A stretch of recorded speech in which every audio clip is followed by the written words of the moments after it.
I'm joined now by Lettice Bromovsky, who is a political commentator, to go through all of them. Lettice, how are you? Good morning. I'm good, thank you. Thanks for having me on. Now, at the moment, rather than your face, we've got the Daily Star, but we're going to correct that. That's fine. Well, Hello. look. Your face is better than the Daily Star, I would hope so. Much as the Daily Star is a right riveting read. OK, so look, first of all, I've not spoken to you before, so I'd like to hear a bit about your background. Where have you come from? Yeah, sure. So I'm part of an organisation called Young Voices. Generally, in my political stance, I'm a free marketeer. I am a liberal. So a lot of what we're seeing in the news at the moment is something that I've been advocating for a long time, and I am very pro it. Yeah, absolutely. I mean, I think that there is an element of panic that's come across the country, which I think we shouldn't be too panicked about. But look, I get told all the time that the idea of being free and independent, the idea of voting for Brexit, the idea of lowering taxes, the idea of a smaller state, all of these things are going to plunge you into poverty. How on earth are you going to have a successful business unless it's regulated hard by a corporate state, right? Yeah, well, I mean, I must say that I think instead that what we're seeing is looking for that long-term prosperity. I know it's been spoken about a lot over the last few days, but that's what we're looking for. And the fact that the markets have been volatile only after a weekend, and as you just said, that people are suddenly disparaging this whole budget that for weeks and weeks of the Conservative leadership contest that we've been working towards and people have been supportive of is now suddenly this sort of devil incarnate thing, I think is pretty outrageous. And I'm very surprised that this is how it's happened. I think that what we've got to look at, and what you said, is that it's being slightly over-exaggerated and potentially even distorted in a way of how people are viewing it. For example, one of the top hot stories of the week has been this 45% top bracket of income tax cut, which really I think is just an entire reformative facade. Realistically, it's estimated that this only gives the government between sort of £3 and £4 billion a year, sort of peanuts in terms of what we're actually looking at for a country's economy.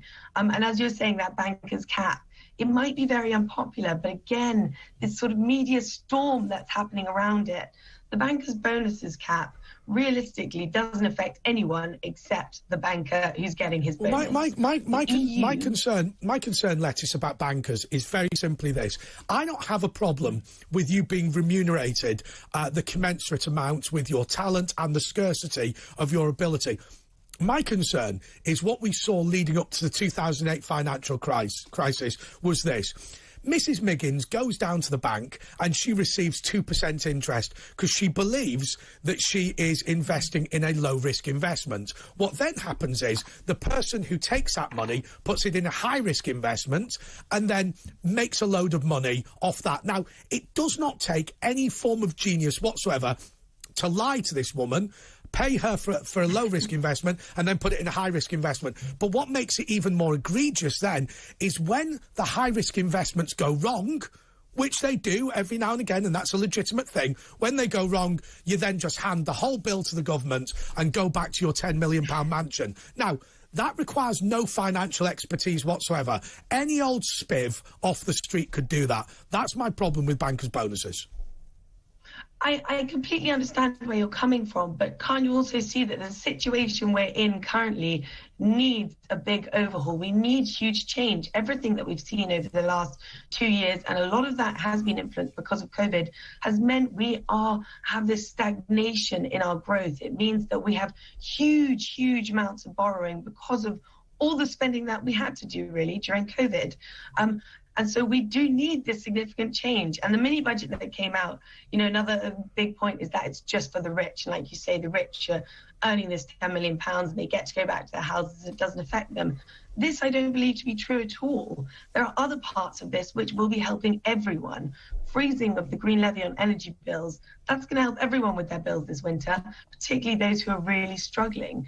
The basic rate of income tax being cut, it might just be 1%, but 31 million people are going to benefit from that who are on the lowest incomes. Oh, well, look, as far as I'm concerned, the tax should be as low as you can make it. I'll tell you something, and you know, people criticise me sometimes. I got into the leader's office of the Royal Borough of Windsor and Maidenhead. Do you know what? We fired 25% of the staff, right? And what we did was we got rid of everybody who was a manager who managed less than 3 people. And do you know something? We would put the council tax down by 4% in 1 year. I mean, the real term cut was just unbelievable because inflation at that point was running at 2 or 3%. The approval rating for the services went up because what we did was we got rid of all of these idiots who just impede the frontline service providers. All of these people earn a load of money, you know, the 50, 100,000 a year brigade, who are the people who stop the bin men picking up the bins effectively. That is what we need to do, pull the bureaucracy out of the system. Yeah, completely. I think we need to completely do that. Like you say, just get the state to step back a little bit. There was another one which I think personally I'm very happy with, which is the stamp duty tax threshold has been increased. In fact, it's been doubled.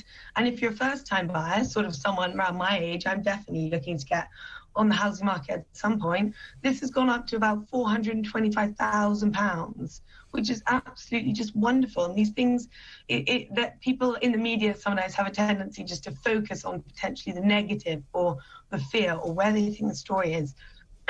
Excuse me. And I just don't think that's reality. I think one of the big problems, and you talk about the stamp duty at 425,000, what people forget is, and of course we like to be a channel for everybody right across the United Kingdom, there are some people who, when you talk about being a first-time buyer and £425,000, are just going to, you know, blow a gasket. But you know, if you live in Ballymena or I don't know, or Bolton, I'm trying to come up with names of places. You know, 425,000 is a significant amount of money. The problem is, if you're living in the southeast of England, it really isn't. I mean, the thing that amazes me, I look at, you know, I look at kids who are, you know, the children of my friends where I live, and I think to myself, there is no prospect of you being able to live in the community that you grew up in, with the housing crisis, with the level of immigration, and the idea that first-time buyers should be taxed on stamp duty. I mean, I just find it extraordinary. Yeah, no, I completely agree. And it's a sort of concern, you know, there are statistics out there at the moment saying that, well, you're going to be sort of 40 at this rate before you can even afford to get out of renting and really get into the housing market.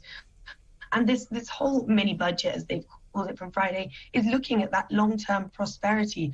We need to start generating growth, and by giving people a bit of their money back, the overall hope and plan is that they do start to invest that back into the economy, invest that into businesses, and we're going to see real change. I'm going to read this tweet that's just come in. We've got loads and loads of texts and tweets, and I'm always really slow at reading them out, so apologies if you've sent them in, but please do keep sending them.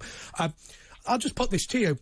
And I appreciate you're not here to defend the budget, but I think it's quite an interesting conversation. We'll get onto the papers, don't worry. People are really angry because working people didn't get the help they needed. Raise tax thresholds, cut VAT, cut green levies. All they see is the rich benefiting, as always. And that's from Geordie Villain. What do you say?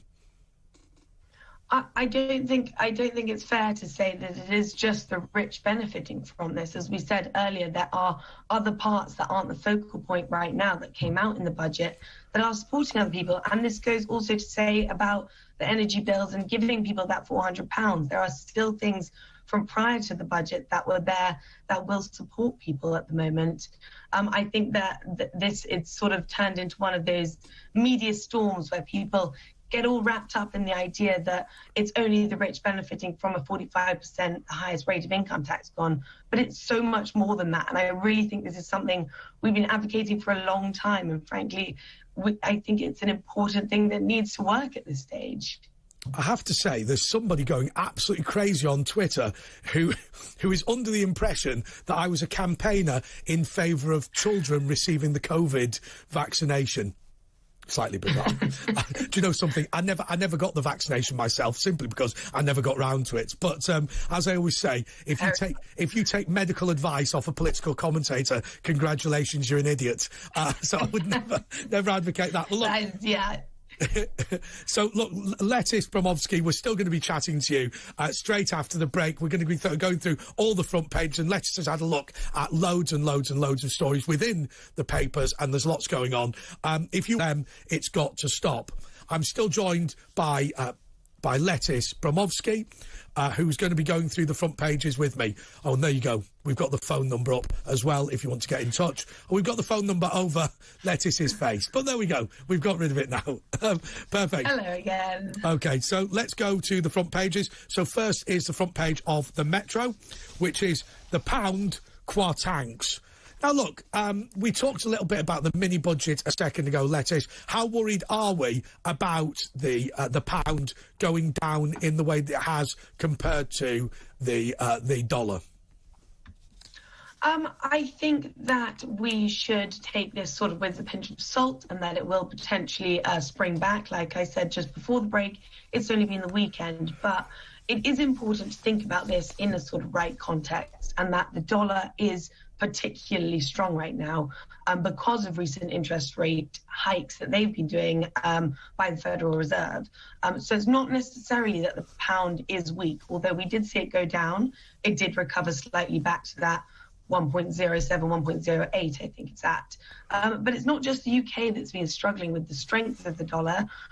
We've also seen Japan has had to create or increase its own interest rates in order to try and combat the strength of the dollar. So this is a sort of global issue going around. And I think that it isn't something that we should be incredibly concerned about, and that it will recover once the markets regain some of that confidence. The next front page is the Times, and I'm quite interested in the Duke of Norfolk.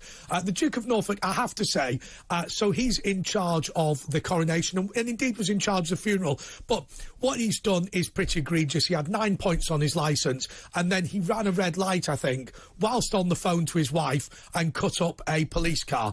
He's been banned from driving, but he said that he shouldn't have been banned on the grounds that he was organising the coronation. And believe it or not, in Lavender Hill Magistrates Court, they held the proceedings in secret on the grounds that there were details about the coronation that not even the king himself yet knows about.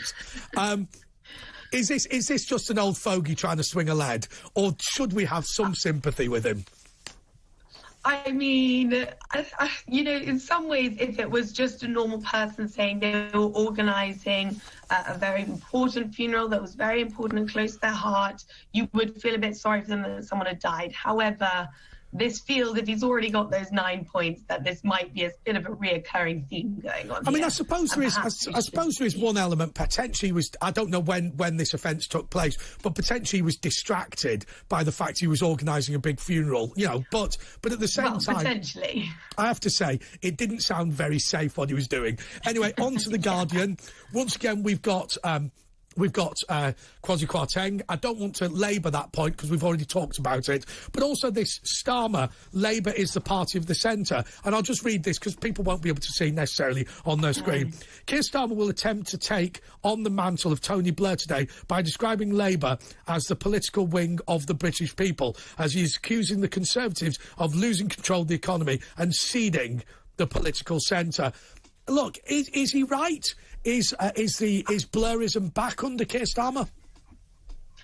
I think that, to be honest, Labour, there's clearly a buzz going on at Labour conference where they're very much getting excited about this idea that really, for the first time in a while, they can position themselves as something entirely different to the Conservative Party. A lot of the time under Boris Johnson and COVID, the Conservatives, much to their critics' dismay, moved quite towards the left in terms of spending and other things, and Labour really struggled during this time to differentiate themselves. However, I don't think that they should necessarily jump the gun at this point.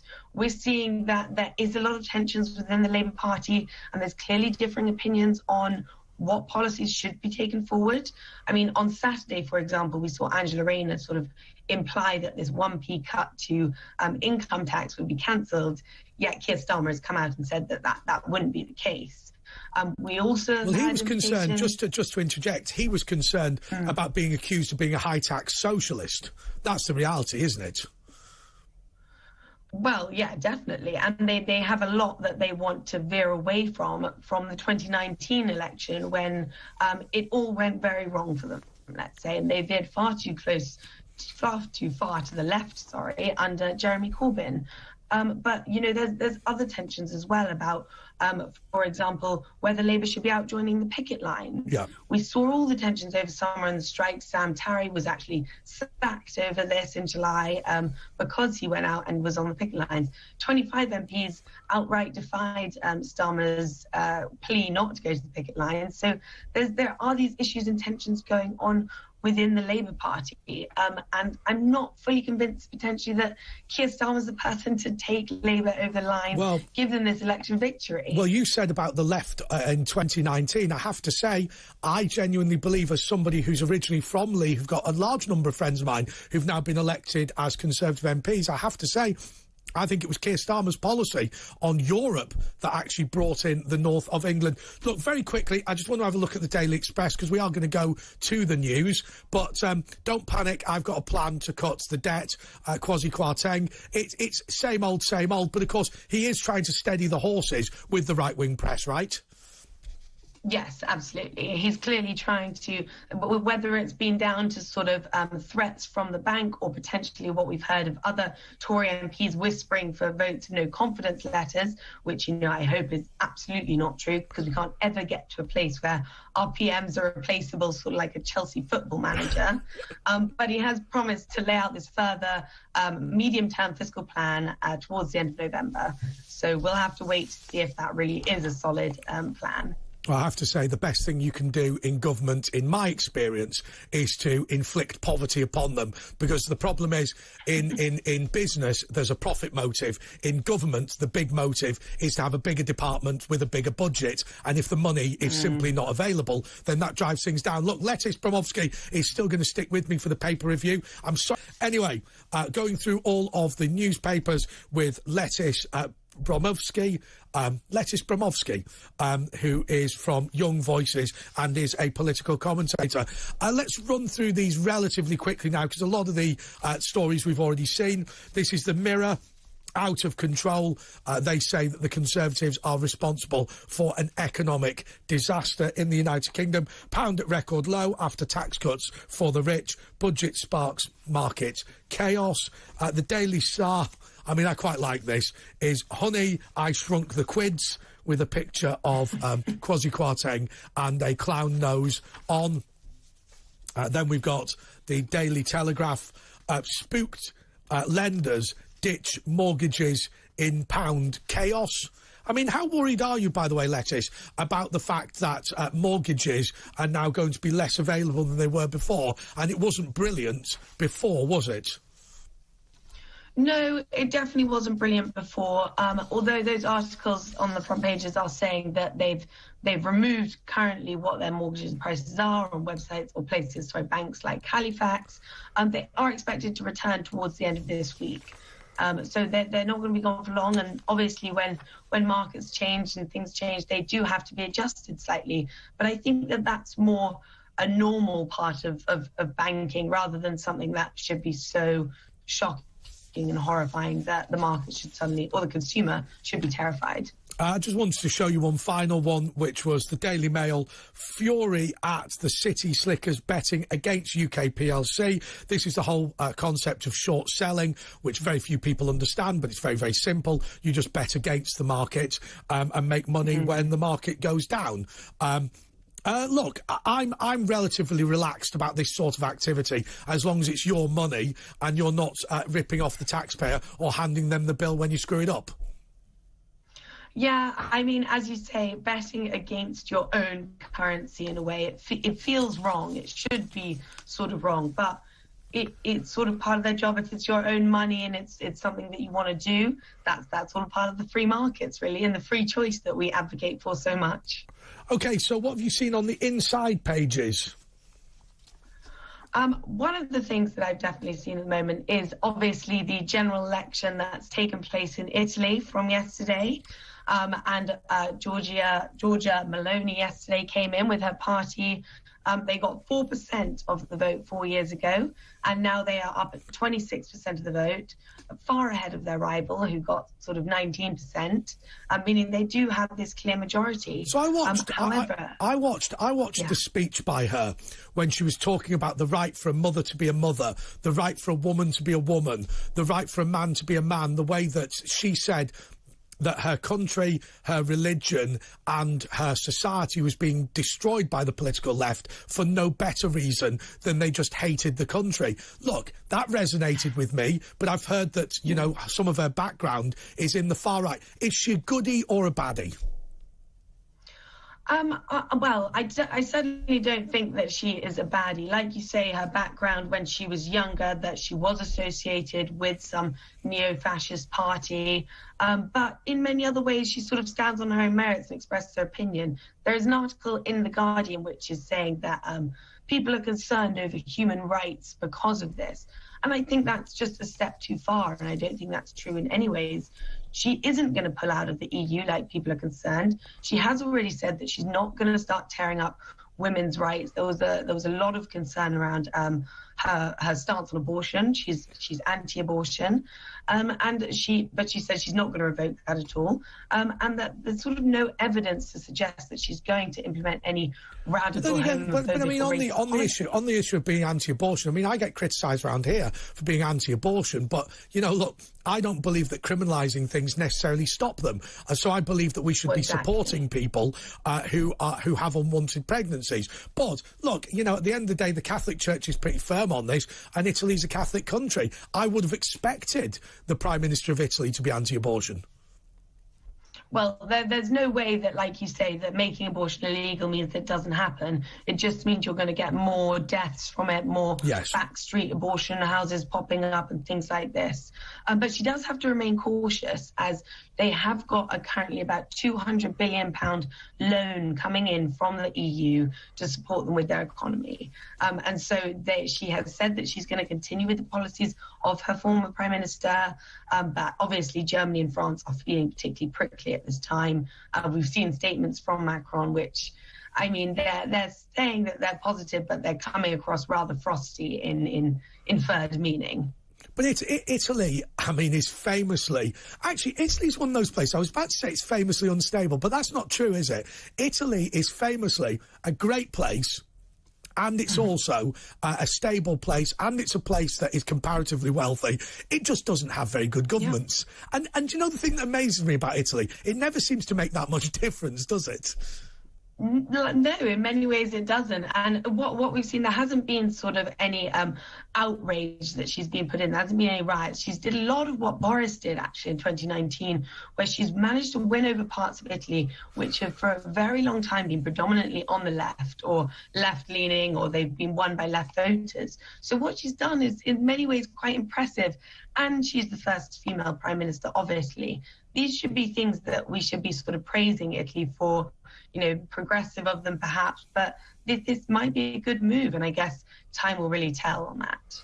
Yeah, absolutely. And I mean, I suppose we've heard it so many times before, haven't we? X is far right, Y is a racist, and all this sort of thing. And actually, look, you know, my background was I worked for Breitbart, then I worked for the New York Observer, which is owned by Jared Kushner and Ivanka Trump. You know, I've met many of these people that are allegedly far right, and in my own experience, they tend to be genuine, reasonable and patriotic people. Now, there are people who are genuine racists and genuinely bad people, but I have to say, I've met them from all walks of life in all political parties, and I will tell you, you would not see the level of anti-Semitism that's acceptable in the Labour Party in a political party like UKIP or indeed the Brexit Party or the Conservative Party.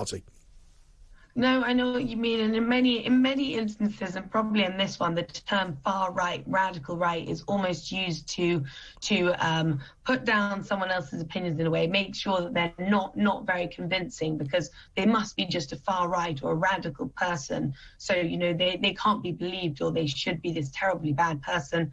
But often that isn't the case at all. And I think it's sort of an unfair stance to put on a woman who, frankly, hasn't done anything yet to achieve it, except have a past from when she was younger that some people will disagree with.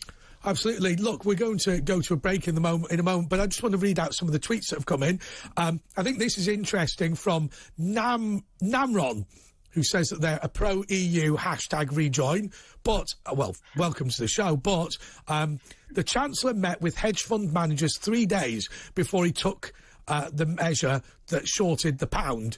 What was said at that meeting? I think it's interesting. There's no doubt that Liz Truss was backed by some of the hedge fund bosses who have now made money from the pound's decline. André, why don't you give your guest... why don't you give us, you and your guest's condemnation of Keir Starmer's speech? I know he hasn't made it yet, but what difference does that make? Yeah, I see where you're going. We're not going to do that quite yet. Also, somebody else getting in touch, Stephen, Princess and Stable, who says that part of the problem that we've had over the years is that Rishi Sunak and the Bank of England have lied to the public about monetary policy. Amen to that, brother. And also some criticism of Keir Starmer. And to the person who texted me from the phone number that ended 234, there's no way on God's green earth I'm going to read that out. But anyway, more from me and Lettice Bromovsky straight after this. Well, loads of stuff going on today, so let's get straight back into it with Lettice Bromovsky, who's a political commentator. And Lettice, you spotted something which I thought was really interesting about manufacturing of Apple products, including the iPhone. What's that all about? Yeah, I thought this was such an interesting, sort of a small piece suddenly popped up in the Financial Times, but Apple has begun producing its iPhone 14s or a model version of them in India, moving it out of China. So currently a lot of iPhones and a lot of devices created by Apple are produced in China. However, probably due to the rising tensions perhaps between the US and China, and China's very hard COVID policy that we've seen over the last few years, meaning that business is often disrupted, work is disrupted due to the regular lockdowns that go on. It's actually trying to diversify its supply chains. But I think this also begs towards another point that Europe in particular has been very burnt by Russia and not taking action soon enough with a power or a superpower that has a lot of control. For Russia, it was with gas. It holds a lot of influence over the countries of Europe because of the gas pipeline. China, in a similar vein, holds a lot of power over different countries in the world because of its production capacity and how much of those rare minerals that we actually find in China go into our mobiles and our technologies and things like this. So it says that apparently by 2025 that we can expect that around 1 in 4 devices of Apple's will now be created in India, which obviously is a great thing as well for the Indian economy and for Prime Minister Modi. Yeah, I've got to be honest with you. I'm very keen on this, and I'll tell you the reason, because, you know, we have historic ties with India. Now, we hear people all the time going on about how all of these countries hate each other because of colonialism. But in reality, it's not true, is it? The Commonwealth is an incredibly vibrant organisation.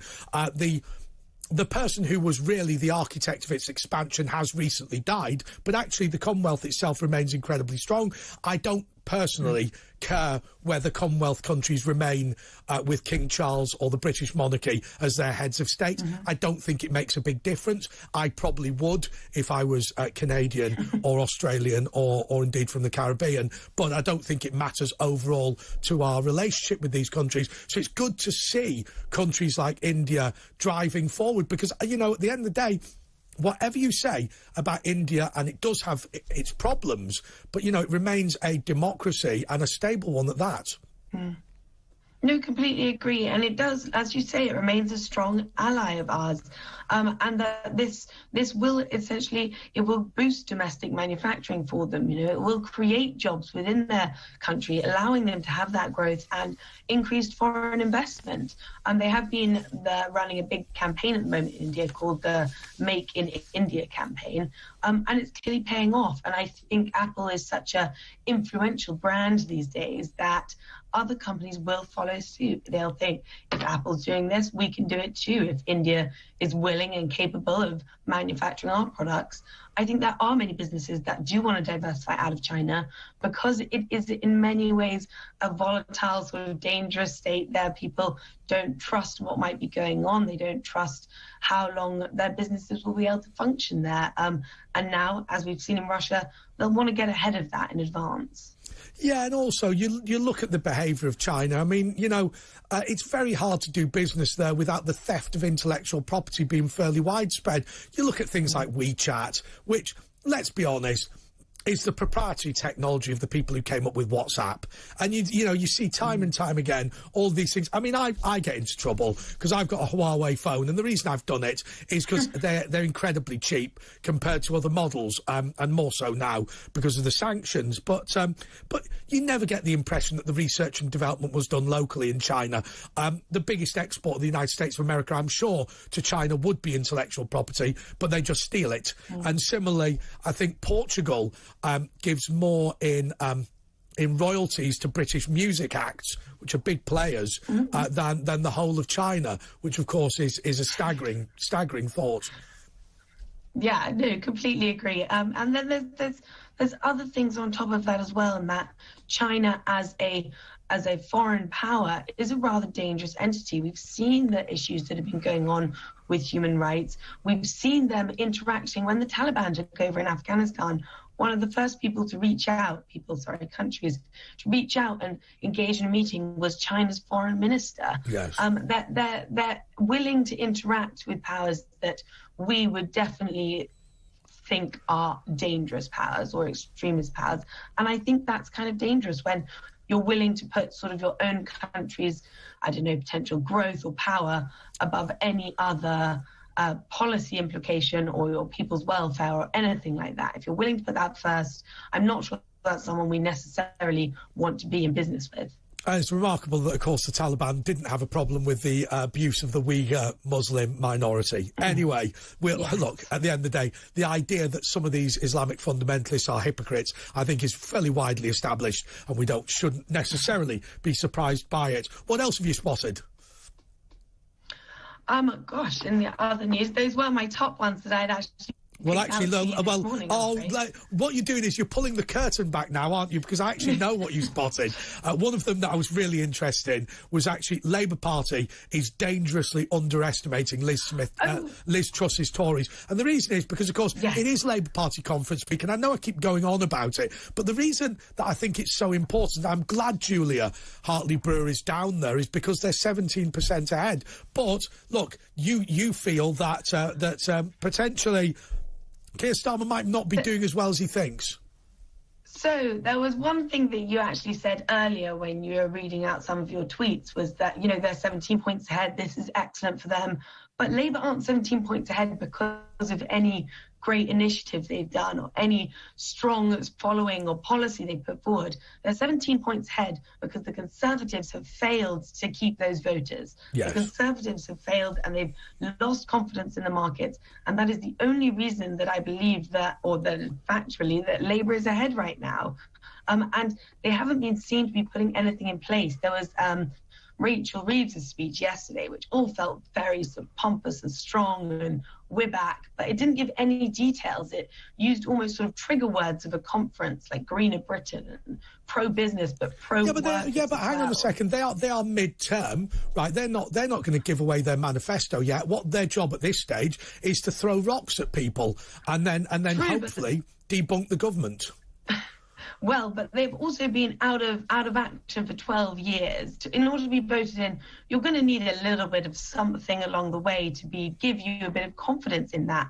And quite frankly, Keir Starmer's had so many opportunities over the last few months with what was going on with Boris Johnson, the scandal after scandal, that the fact that they're not further ahead, the fact that almost they're not in power already in some ways, is sort of embarrassing for them. And I just think that they've failed to really hold on to that momentum and take it forward in a way. And I haven't seen anything from them yet that's changed my opinion of that. OK, look, this is a difficult question to ask because I don't think anybody's got the answer, but I'd be interested in your perspective on it. Look, the critical thing here is whether the Conservatives can retain those red wall wins from 2019. Those areas in northern England that had been safe Labour seats previously, but were so angry with Keir Starmer and Jeremy Corbyn about Brexit that they voted Conservative because of Boris Johnson. Now, I know most of those MPs. Actually, sorry, I was about to say I know, most of those MPs, but actually, literally, I know most of those MPs. And if most of them were sat here, what they would say is, look, Boris Johnson was a huge vote winner in Northern England. It is unclear as to whether Liz Truss will be a vote winner in Northern England. We know Rishi Sunak definitely wouldn't have been. Although, to be fair, he's from a northern seat, but it's Richmond, North Yorkshire. That doesn't count. Yeah, well, it's not like Liz Truss doesn't like to put on her roots from Leeds as well. But whether that she can win red wall seats will be entirely determined over how the next few months goes and how well people can actually handle the winter that is coming. If it goes well, if her policies work, if we are actually beginning to see change by the time that the next actual budget comes around in April, then there's a chance that the Conservatives will be back in. It's not a sort of black and white right now about who's going to be in, who's going to be out, but there is so much that will happen over these next few months, which in many ways is why they had to put this mini budget forward immediately and enact policy immediately and make that sort of change. Well, because realistically, they've got a short window. There was a lot of criticism, not least from this channel, and rightly so, about the fact that the mini-budget was delayed for Her Majesty the Queen's funeral and laying in state. Now, look, at the end of the day, I'm as big a royalist as anybody, but I will say to you that Her Majesty the Queen was nothing if not practical, and the idea that you would delay the mini-budget in such a difficult time when Europe's at war and when there's a cost of living crisis, I do find a bit odd. Anyway, I can't ask you to reply because we're literally out of time. But Lettice Bromovsky, thank you so much for joining us. Absolutely fantastic. Young Voice is such a great organisation. It encourages young people to get involved in political commentary, and they seem to do a good job. They're